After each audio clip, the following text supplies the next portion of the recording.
Salam Rahayu. Apa yang akan saya ceritakan di hari ini terkait dengan sosok Prabu Sri Kresna sebagai titisan Wisnu. Dalam teologi Hindu maupun komunitas spiritual di Jawa, Sri Kresna memang banyak yang meyakini sebagai titisan atau avatar dari Bathara Wisnu. Terkisahkan bahwa ciri khas dari titisan Dewa Wisnu atau Bathara Wisnu adalah berkulit, berdaging, dan bertulang kehitam biruan, tapi berdarah putih dengan senjata utama cakra. Informasi ini jadi pegangan kita dalam memahami ciri titisan Bathara Kresna. Jadi kalau ada wayang Kresna yang wajahnya berwarna putih, terlebih biru laut, jelas itu bukan Sri Kresna yang dimaksud sebagai titisan Wisnu.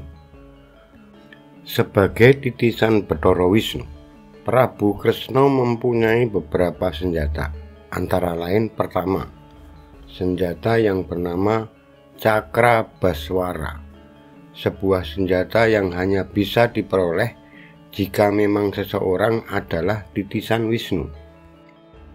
Senjata Cakra Baswara atau populer disebut cakra adalah sebuah senjata yang bisa terbang dan mampu menghanguskan apapun yang dilewatinya. Dan jika yang dilewatinya berbahan logam, logam itu bakal meleleh karena kekuatan panasnya si cakra itu. Itu baru dilewati, belum terkena. Senjata yang kedua disebut terompet kerang pancayahnya, sebuah terompet yang bunyi suaranya bisa menembus lapisan atmosfer hingga ke kayangan, dan gelombang suaranya mampu menyelusup sampai lapisan bumi yang ketujuh.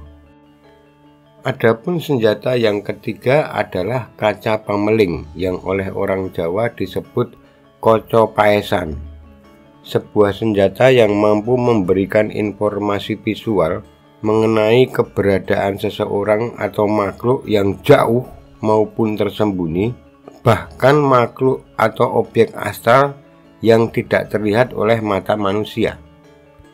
Senjata yang keempat adalah berupa bunga atau kembang yang bernama Wijaya Kusuma, senjata yang berkemampuan bisa menghidupkan kembali orang yang mati karena belum takdirnya. Senjata ampuh kelima Kresna sesuai yang tertuang dalam ensiklopedia wayang yang disusun oleh Wiwin Widyawati adalah Narayana Gopa, sebuah senjata yang bisa mendatangkan makhluk halus berjumlah 1.000.000. Senjata-senjata Kresna tersebut adalah murni pemberian Dewa Wisnu setelah Kresna menjalani tapa brata untuk tidak makan dan minum hasil dari bumi, sehingga Kresna dapat bertiwikrama atau mengubah diri menjadi raksasa yang besar, kuat dan sakti serta seram.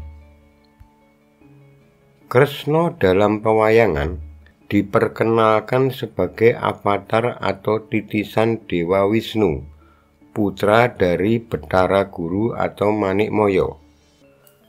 Dalam ranah hubungan sosial, meskipun Kresna adalah raja dan kesaktiannya kesohor setinggi langit, Kresna tetap hormat pada Semar, seorang pengasuh dan pelayan atau punokawan.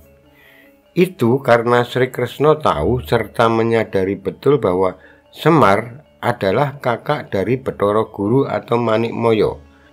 Oleh karena sebagai kakak Manikmaya, maka Semar adalah pakde atau uwak dari Bathara Wisnu yang menitis ke Kresna, sehingga patutlah Kresna menghormati Semar meskipun status dia hanyalah punokawan.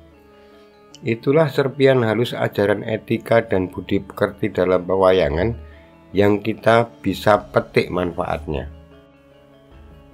Terima kasih sudah mengikuti cerita saya di hari ini. Sampai bertemu di cerita lainnya. Salam Rahayu.